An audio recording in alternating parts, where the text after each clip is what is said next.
All right. Hi, everyone. Amy and I are back. As a reminder, I'm Rachel with my business is Effortless Budgeting, and I'm a financial wellness coach. And this is Amy Ruggieri. And if you want to quickly tell us who you are. Yeah. Amy Ruggieri with the Ruggieri Group. My husband and I are financial advisors, and we're excited. We love talking about money. Yes, I also love talking about money. And also, you all listening can learn to love to talk about money as well. Yes, Um, yes. so we are continuing on in our series about relationships and money, and this is our actual final series. So if you missed the other ones, please go back, sort of focus on different stages of a relationship and how to talk about money. So we just wrapped up why to talk about money at the stage where you're an empty nester. So you're still, you're in this relationship and your kids have now moved out, and sort of why would you even talk about it? So we just wrapped that up. Now we're going to talk about the how. How are we going to talk about money when we're in the stage of a relationship where we're empty nesters and maybe, mid to late 50s, 60s, wherever you might be.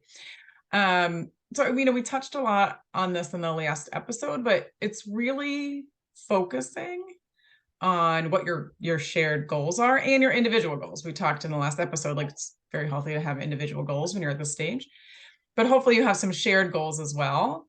And so it's time to really focus your money conversation on what those goals are. And if this is not the time to nitpick about every penny that is being spent, unless the two of you agree that that's what makes sense for you. But this is really the time to focus. So if your goal is to retire in, let's say, 10 years, then focus your money conversation there and start making a plan of how you're going to get there and dig really deep. Instead of saying, I want to retire in 10 years, say, why do I want to retire in 10 years? What is that going to mean for my life? How will things change? How will things be better? Focus on all of those very specifics and remind each other of those specifics so that you can keep that motivation going. Yeah.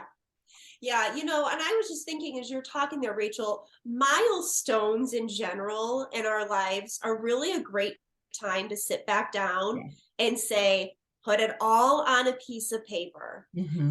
What do we have going out now? What do we have coming in? What do we project? Now that we're in this stage, this is going to look a little different, right? Because once I get into my 60s, the conversation starts changing of, am I working as much? Mm-hmm. Do we have things like our mortgage paid off, big expense, right? Our cars paid off. Do we plan to maybe add those? Those are significant expenses. Mm-hmm. These are really good things to talk about, is what is that going to look like? Where are we now? Where are we in the next 5 years? Because the next 5 to 10 years from a planning standpoint are really going to line up how you live your best years of your Mm-hmm. life. Mm-hmm. And Yeah. you can't go into the best years of your life without a plan Right. and Right. being on the same page and taking account. Like, this is going to be the first time in maybe 20 years or so, 30 years, that it was all about you in the beginning, then it was never about you, now it's all about Mm-hmm. you again. Like, Yeah. Yeah. yeah, Yeah. this is a big stage. Yeah, it's such a big stage and it's such an important time. And I think, if there are folks listening that maybe are at this stage and they've never really had conversations with their partner around money, you might be thinking, honestly, like, why start now? But I would challenge you to think about how often that's been a stressor in your relationship Yeah. and how just having a conversation, as scary as that might sound, but how having a conversation may have helped that stress level decrease. We've all heard this sort of the statistic, like money is the number one reason for breakups and marriage or in divorces. I actually think it's more the lack of communication around money. It's not the Oh, actual money itself. definitely. So, so if you're somebody who's like, well, I've never really talked to my partner and we've been together for 30 or 40 years, and I don't know if I want to do it now. Yeah, you do. You do want to do it now and you should. And it can be a fun time. It doesn't have to be super stressful. So just sort of the how to have that conversation again, just focus on what your goals are. Don't say, oh, okay, you're on a budget and you can't spend more than $10 when you go to Target. Like, this is not the time to be doing that. This is Yeah. the time to be saying, what are our shared goals and how are we going to get there? And yes, if you're spending $10 a target every single day, that may not get you there, but that's when you bring that conversation into the goals. So, hey, here's the thing. We need X amount of money to plan this trip that we really want to do because our kids have been living in the house for so long. We haven't had a trip with just the two of us. This is what we want to do. And we need this exact amount of money. How much do we need every month to get there? I mean, you got to have that plan. Then you can, instead of like nitpicking about the $10 that are spent, you can understand that $10 is going to go much farther if you put it into this plan, these goals that you guys have together. And it's only going to help your relationship, right? It only makes your relationship better and stronger when you have shared goals and you're working towards those. Yeah, and I'll just say this as a reminder. When we have these conversations with our spouses, our partners, it's okay that they're not comfortable, because it's not going to feel comfortable in that conversation always. If you're not used to doing this, you just have to go in expecting it's not going to feel as comfortable as maybe you would like it to. But I promise you, every time you have one and you look back on it, even though it felt a little uncomfortable and difficult, you will always, every time, be grateful for it, because it's going to grow you together stronger, and you're going to look through things in different eyes. And it really truly does. That's how it becomes exciting. It becomes exciting because you've done the work. Yeah. And you can see your progress, right? Yeah. So that's such a, like, if we could say that every single time, we should probably say this every single time. I know. This is how we grew to love it, right? Yeah. So we want you guys to love it too. And the more you have those conversations, the easier they will be as well. Sure. And you don't want to get to a point when you have already both retired and 3 years have went by and you're suddenly like, well, dang, I really thought we were going to do XYZ with this money that we've been saving for our whole lives. And my partner thought something else.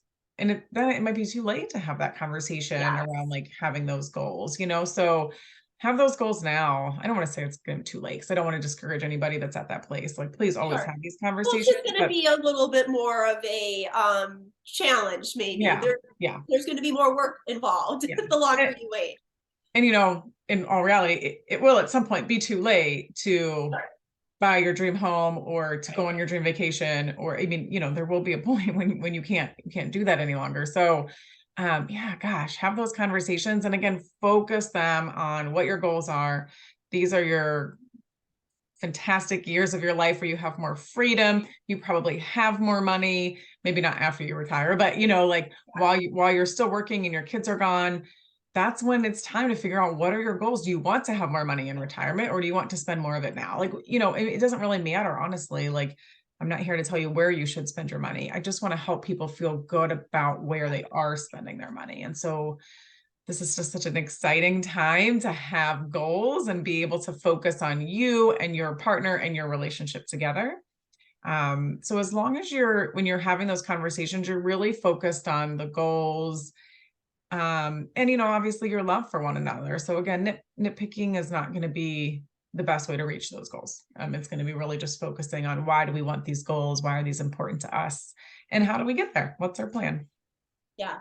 I encourage people in the last episode too, but really do reach out to a financial advisor if you're at the stage and you've never had one before, or even if you have one that you're not really like super happy with. You really should have a trusted financial advisor in your life, at all stages. It's a big picture that we're looking at. It can be very overwhelming. So having somebody that they talk this talk and they see and they're studying this as their profession really does take a lot of that weight and that pressure off. Because the things that seem big and scary because we don't know, like fear of the unknown, is a very real thing. Even up with somebody that doesn't have that unknown piece, because they're in it all the time, it helps. I have a story that's not terribly related to empty nesters, although my friends are in their 50s, so they're close. But it very much ties into the unknown. They had been together for like 20 years and they had never gotten married, simply because they thought that it would be, and it was obviously not huge priority, but they thought it would be a big financial problem for them to get married. She had student debt. They just didn't understand. They went to a financial advisor, and the financial advisor's like, you know, you guys would actually be better off if you got married. And they were like, really? And then they got really excited about it. And then they planned a wedding and they just got married. But yeah, it's just like, if you don't know what you don't know. And so you can't try to make plans or goals around things that you're not really as educated about. And so get some help. I mean, none of us are perfect at everything. None of us know everything. Oh my gosh, that's why there's so many different people out there that do all kinds of different things. Like, reach out and get some help. I always say coaches have coaches. Yeah, We have coaches. Yeah. And that's the funny part about it is we do this as a profession, and we still have other people that we reach out to as a second opinion and a sounding board, because why would you not? Yeah. Well, there's also like marketing professionals and business professionals and financial professionals. I mean, like, you know, we all don't know everything. So, so please reach out and get help. Even if you feel like, oh, for goodness sake, like I'm 60, like what's the point now? No, there's a huge point now. You still have many, many years to go, and hopefully years to really enjoy your money. So yeah, definitely it's never a bad time to reach out and get some help from, whether it be a financial advisor or coach or whoever. Yeah. Okay. Well, I hope you all have enjoyed our series. We've really enjoyed it, all about relationships and money at different stages. And, you know, I'm sure, Amy, you and I will think of something else next. But we're excited. I'm excited. We always have good stuff. Yeah. I'm excited to sort of wrap this one up, and hopefully folks have enjoyed it. So, all right. Well, take care, everyone. And, you know, drop some comments or let us know if you have any questions, or if you want us to focus on a different topic next time. Yeah. All right. Bye. See ya.